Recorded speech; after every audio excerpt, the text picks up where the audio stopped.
이 영상을 보기 전에 먼저 드라마 장면을 편집한 그 영상을 꼭 보고 오시고요. 상황이 그렇죠. 빅토리아가 상사고 그리고 그 부하 직원 간의 대화인데 빅토리아의 직급이 팀장입니다. 그럼 팀장은 중국어로 뭐라고 하는지 한번 같이 보시죠. 进 찐 들어와. 그래서 앞에 칭을 붙이면 조금 더 정중한 느낌이 들어가죠. 进进进贺主管你找我啊 허主管, 你找我. 그래서 허主管, 이 허는 성입니다. 성. 그래서 주관, 팀장이라고 번역을 하셔도 되고요. 이 한국도 회사마다 직급이 조금씩 회사마다 차이가 있잖아요. 그래서 그런 걸 좀 감안하고 보셔야겠고, 주관은 이제 팀장 말고 또는 이제 총 책임자 이런 경우로도 사용이 가능합니다. 你找我. 그래서 반문하는 거죠. 저 찾으셨어요? 라고 이제 이야기를 하고요. 贺主管你找我啊贺主管你找我啊贺主管你找我啊这些是新招员工的简历这些是新招员工的简历. 큰 구조는요. 这是简历예요. 이것은 이력서입니다. 근데 这些라고 해서 복수를 나타냈고요. 这些是简历. 那什么简历呢? 新招员工的 해서 招는 모집하다라는 뜻이죠. 그래서 새로 모집한, 즉 새로 뽑은 직원들의 이력서다. 그래서 신招员工 하면 여기서는 번역을 그냥 신입들이라고 하시면 될 것 같아요. 这些是新招员工的简历这些是新招员工的简历这些是新招员工的简历你打电话跟他们确认一下明天入职的事情你打电话跟他们确认一下明天入职的事情. 你打电话 이게 첫 번째 행위고 跟他们确认一下 이게 두 번째 행위죠. 너 전화 걸어서 그들에게 确认一下 확인 좀 해봐. 뭘 확인하냐면 明天入职的事情. 그래서 이 부분 전체가 确认에 해당하는 목적어죠. 그래서 여기서 이제 跟을 쓴다는 거. 跟谁谁确认 이렇게 외우셔야 된다는 거죠. 뭘 확인하냐면 明天入职的事情. 入职 하면은 회사에, 그러니까 직장에 들어가다, 즉 입사하는 걸 의미하죠. 내일 입사하는 일을 확인 좀 해봐. 이시아는 한 번, 이게 진짜 꼭 1회의 의미가 아니라 좀 이런 약간 동명보어로서 한번 좀 해봐봐. 야, 너 걔한테 말 좀 해봐봐. 이런 의미예요. 꼭 1회, 횟수를 나타내는 건 아니라는 거 기억을 해두시고요. 이거를 드라마에서는 내일이 입사일이니 출근 여부 확인해. 이렇게 바꿔줬어요. 드라마 번역은 보통은 앞뒤 번역에 따라서 직역보다는 의역이 훨씬 많이 일어나죠. 你打电话跟他们确认一下明天入职的事情你打电话跟他们确认一下明天入职的事情你打电话跟他们确认一下明天入职的事情工号还有座位安排我都写在旁边了工号还有座位安排我都写在旁边了. 공하오는 여기서 직원 번호라고 해석을 하시면 되고요. 还有座位安排 하이오는 여기서는 그리고의 의미로 생각하시면 돼요. A 그리고 B는 我都写在旁边了 이렇게 이어지는 거거든요. 그럼 이제 그리고 뭐냐? 座位安排 座位는 뭐예요? 좌석이죠. 자리예요. 안排배치하는 겁니다. 그래서 여기를 직역을 하면 직원 번호와 자리 배치는 我都写在旁边了. 나는 이미 떠오는 모두의 의미로 가장 많이 알고 계시지만 여기서는 이징의 의미입니다. 내가 이미 옆에다 써놨어 라고 해석을 하셔야 돼요. 근데 이게 드라마 번역은 어떻게 되냐면요. 직원 번호랑 부서는 옆에 적어놨어 라고 돼 있어요. 그러니까 이 자리 배치는 즉 이제 부서별로 돼 있잖아요. 보통은. 그래서 여기서 그냥 부서라고 번역을 했더라고요. 工号还有座位安排我都写在旁边了工号还有座位安排我都写在旁边了工号还有座位安排我都写在旁边了好下午你把他们的座位整理一下办公用品也提前准备好 그 다음에는 하오라고 간단히 대답을 하고요. 이 하오도 마찬가지예요. 네, 알겠습니다. 이거 네를요. 우리는 시 하셔도 되고 하오 하셔도 되는데 그러니까 이 네도 한국어의 네는 의미가 굉장히 많잖아요. 그래서 상황에 따라서 내가 어떤 거에 대한 긍정의 대답을 하고 싶으면 그러니까 그게 맞다고 대답을 하고 싶으면 시 아니면 对 하시면 되겠고요. 오케이 알겠습니다. 그 오케이의 의미는 보통은 하오 혹은 싱을 쓰시면 되겠죠. 자, 그 다음 문장은요. 下午你把他们的座位整理一下办公用品也提前准备好 자, 문장이 두 개로 크게 나눠지는데요. 下午 오후에 你把他们的座位 끊고 整理一下 그러면 뭐뭐를 이제 바는 뭐뭐을를 목적으로 앞으로 끌어올 때 사용이 되는 거잖아요.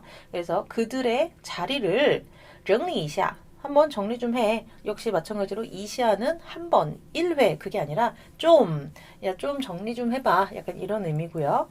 그 다음에 办公用品也提前准备好 이 문장의 큰 구조는요. 办公用品准备好예요.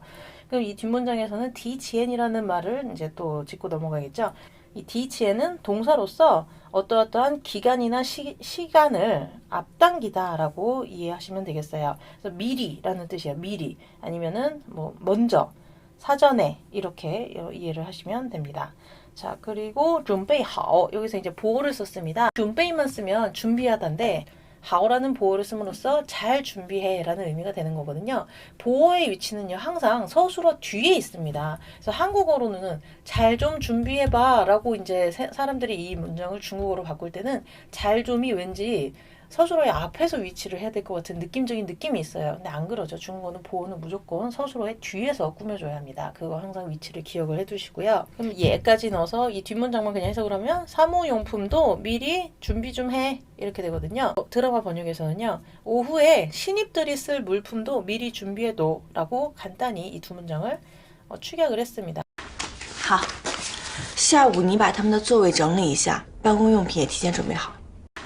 好，下午你把他们的座位整理一下，办公用品也提前准备好。好，下午你把他们的座位整理一下，办公用品也提前准备好。啊，仓库没有多余的电脑了。 仓库没有多余的电脑了. 창고에 没有电脑了. 큰 구조는 이렇게 되죠. 창고에 컴퓨터가 없어요. 근데 무슨 컴퓨터가 없냐? 多余的电脑. 이제 남는 여분의 그 컴퓨터가 없다. 여기서 러는 왜 붙었을까요? 이 러는요. 어기조사로서 상태의 변화를 의미합니다. 원래는 안 그랬는데 이 문장처럼 상황이 변한 거예요. 그래서 예전에는 컴퓨터가 있었는데 지금은 없어졌다를 강조하는 거고 이런 어기조사로 러가 사용됐을 때는 문장의 제일 뒤에 위치합니다. 그래서 제일 이제 이해가 쉬운 문장으로는요. 苹果红 이러면 사과가 빨갛다예요. 苹果红了 예전에는 안 빨갰는데 사과가 빨개졌다라는 의미가 됩니다. 啊，仓库没有多余的电脑了。啊，仓库没有多余的电脑了。啊，仓库没有多余的电脑了。设计部新升级的电脑今天到。 设计部新升级的电脑今天到. 자, 여기서 주어는 电脑고요. 그 다음에 동사가 到죠. 그러니까 큰 구조는 电脑 到예요. 근데 이제 今天이라는 시간 명사가 들어갔고요. 그러니까 무슨 컴퓨터가 오늘 도착해. 무슨 컴퓨터냐? 设计部新升级的. 그래서 设计部하면은 설계팀이라고 해도 되고 디자인팀이라고 해도 됩니다. 여기서 그 드라마에서는 디자인팀이라고 번역이 됐고요.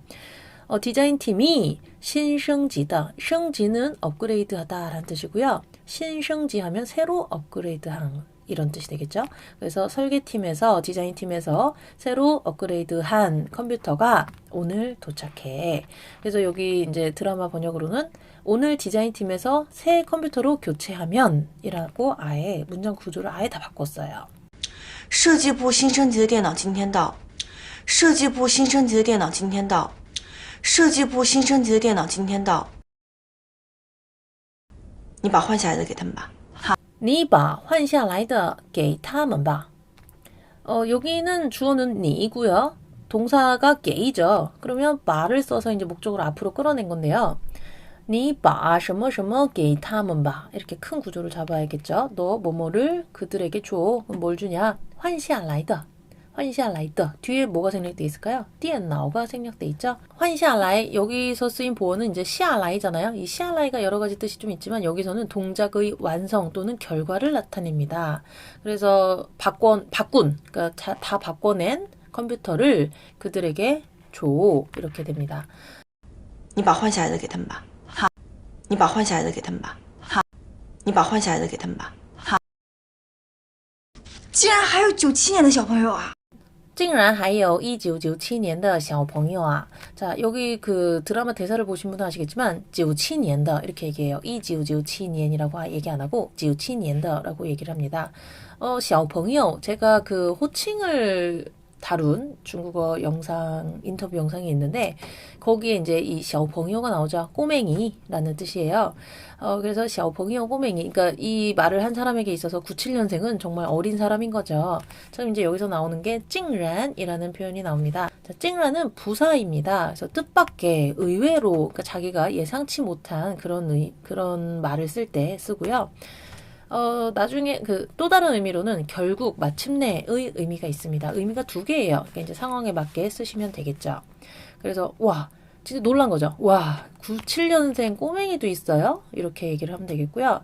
그래서 여기 찡란은 해석이 안 되죠. 이 어투에만 이게 반영이 됩니다. 竟然还有97年的小朋友啊！竟然还有97年的小朋友啊！竟然还有97年的小朋友啊！怎么了？多一点年轻的同事不好吗？不好。怎么了？多一点年轻的同事不好吗？ 자, 怎么了? 이게 다른 유튜버 분 영상에서도 본 것 같아요. 왜 그래? 왜? 라는 말을 꼭 为什么라고 하지 않아도 된다. 왜냐면 为什么는 너무 직접적으로 이유를 물어보는 거고요. 야, 무슨 일 있어? 왜 그래? 왜 그래? 이게 진짜 이유를 궁금한 게 아니잖아요. 무슨 일이야? 약간 이런 의미를 크게 함축적으로 얘기하는 거잖아요. 그럴 때 바로 이 怎么了를 쓰시면 됩니다. 자, 多一点年轻的同事不好吗? 자, 이 문장은 어디서 끊어야 될까요? 多一点에서 끊어야겠죠. 좀 多一点, 좀 더 많다. 年轻的同事, 젊은 직원, 동료죠, 동료. 젊은 동료가 더 많으면 不好吗? 좋잖아. 안 좋아? 이렇게 되묻는 거죠. 그래서 이 부분은 이 부분은 드라마 번역이 왜 젊은 동료가 늘어나서 불만이야? 이렇게 나왔습니다. 불만이란 말이 없지만 이 不好吗? 라는 말을 이렇게 자연스럽게 번역을 했어요. 怎么了？多一点年轻的同事不好吗？不好。怎么了？多一点年轻的同事不好吗？不好。怎么了？多一点年轻的同事不好吗？不好。连搞办公室恋情的机会都没有了。连搞办公室恋情的机会都没有了. 자, 여기는 连什么什么都什么什么라는 개사구가 쓰였습니다. 리에는 개사로서 뭐뭐조차도 뭐뭐마저도 란 뜻이고 뒤에 보통 예, 또, 하이 정도가 나옵니다. 그래서 여기에서는 뭐뭐조차도 뭐뭐한다, 서술어 한다 이렇게 크게 보시면 되는데 서술어를 먼저 볼까요? 没有了, 없어졌다예요. 连什么什么都没有了, 뭐뭐조차도 없어졌다예요. 그럼 뭐가 없어졌냐? 이 리엔 뒤에 있는 이 부분의 중심어는 기회입니다. 그래서 뭐뭐뭐뭐한 기회조차도 없어졌다라고 이제 크게 봐야겠죠. 무슨 기회냐? 搞恋情. 우리 보통 한국인들이 단리에나이를 많이 배우잖아요. 똑같은 의미입니다. 단리에나이, 搞恋情 똑같고요.办公室恋情이니까 사무실 연애거든요. 즉 우리나라 말로는 사내 연애라는 표현이 가장 맞겠죠. 그래서 사내 연애하다 이런 표현 단 办公室恋爱라고 하셔도 동일합니다. 자, 여기 또 제일 끝에 러가 붙었습니다. 무조건 제일 끝에 러가 붙었다고 해서 모두 다 어기조사는 아니고 이 상황을 좀 봐야 돼요. 사내 연애할 기회조차도 없어진 거예요. 예전에는 있는데 이 꼬맹이들이 나이 어린 친구들이 입사를 하니까 예전에는 그 사내 연애할 기회가 있었는데 이제 점점 그 기회가 없어진다라는 거를 표현하기 위해서 제일 뒤에 어기조사 러가 붙었습니다. 连搞办公室恋情的机会都没有了。连搞办公室恋情的机会都没有了。连搞办公室恋情的机会都没有了。2年前还能昧着良心骗自己。2年前还能昧着良心骗自己. 자, 이 부분이 이 부분에서 가장 어려운 문장이 아닐까 싶은데요. 2年前 문제없죠. 2년 전에 还能什么什么 뭐뭐뭐뭐가 가능했었다. 이 하이가 의미가 되게 많은데 여기서 하이는 뭐 여전히라는 뜻이 되겠죠.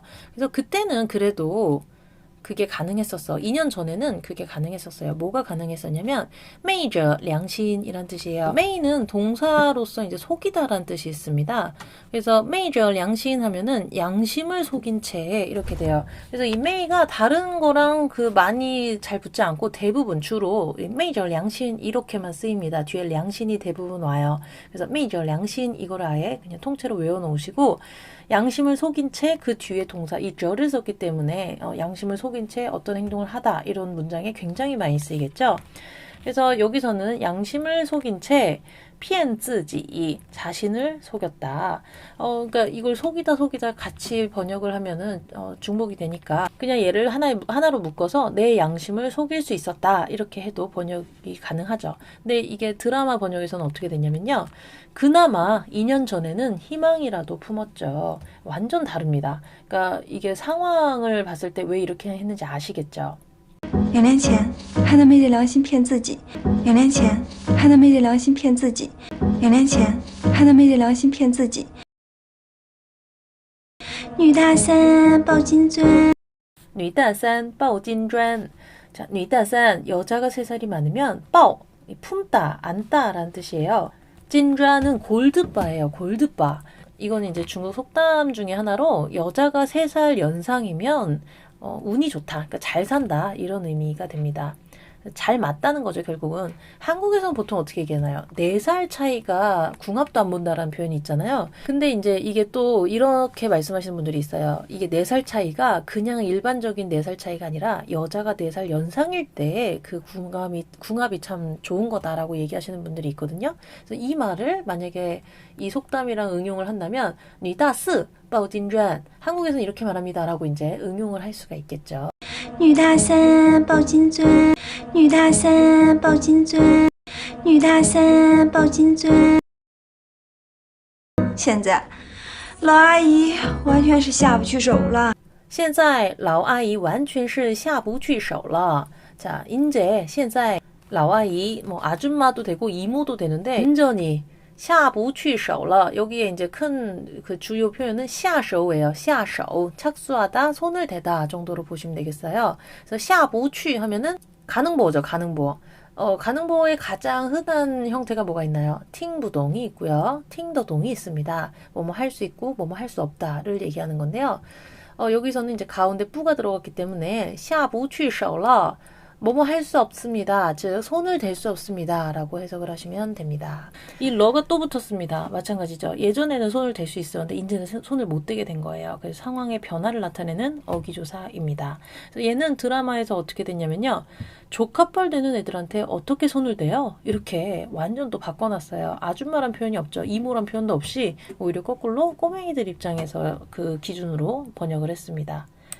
现在，老阿姨完全是下不去手了。现在，老阿姨完全是下不去手了。现在，老阿姨完全是下不去手了。你说你30岁都这样了，我该怎么办啊？你说你30岁都这样了，我该怎么办啊？ 자, 你说라는 표현이요. 너 진짜 말해 이런 표현이 아니죠. 야, 네가 한번 봐봐. 너가 봤을 때 약간 이런 말을 시작할 때 추임새 정도로 보시면 될 것 같고요. 你30岁, 너 30세인데 都这样了. 여기서 이제 都는 모두도 아니고 이미도 아니에요. 여기서는 약간 어투로 접근을 하셔야 될 것 같은데 그럼에도 불구하고라는 표현이 가장 많아요. 그러니까 이제 한국어로 굳이 또 얘기를 하면 뭐뭐인데도 근데도 이렇게 해석을 하시면 될 것 같아요. 그래서 너 30살인데도 네가 이러는데 我该怎么办啊? 该 뭐뭐 해야 한다라는 뜻이죠. 그래서 怎么办? 어떻게 하다. 난 어떻게 해야 하니? 이거 앞뒤 문장 쭉 연결해 보면 무슨 뜻인지 잘 아시겠죠? 你说你30岁都这样了，我该怎么办啊？你说你30岁都这样了，我该怎么办啊？你说你30岁都这样了，我该怎么办啊？我去忙了。 자, 마지막 문장입니다. 我去忙了. 이 망은요, 초급 과정에서 형용사로서 바쁘다로 이제 나오는 단어잖아요. 근데 이 표현을 알아두시면 좋겠죠.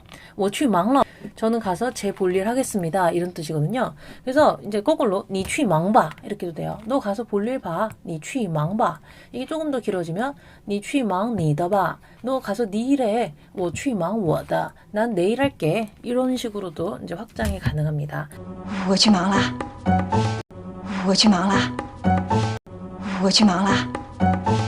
자, 오늘 해설은 여기까지고요. 모두 이해가 되셨다면 제가 어제 올려드렸던 드라마 영상만 있는 그 영상을 다시 보셔서 계속 반복해서 보시면서 쉐도잉을 같이 하시면 좋겠죠. 근데 이 참 쉐도잉이라는 게 중국인의 발어 속도가 너무 빠르기 때문에 그 속도를 반드시 맞출 필요는 없어요. 근데 쉐도잉 과정을 통해서 그냥 그 말 자체를 완벽하게 외우는 거죠. 그리고 내 입에 착착착 붙게 하는 그런 효과를 기대해서 그런 쉐도잉 훈련을 하시면 됩니다. 자, 오늘 영상은 여기까지고요. 수고하셨습니다. 감사합니다.